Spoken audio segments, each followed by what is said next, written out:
and welcome to English Corner. Today, we're going to look at two words that often confuse English learners, effect and affect.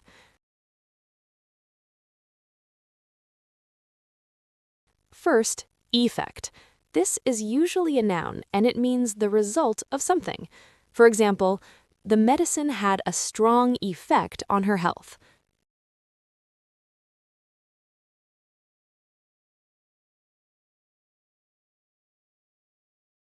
Next, affect. This is usually a verb, and it means to influence or change something. For example, stress can affect your sleep.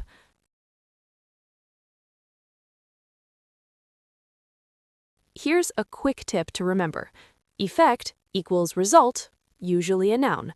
Affect equals influence, usually a verb. Use these correctly and your English will sound much more natural.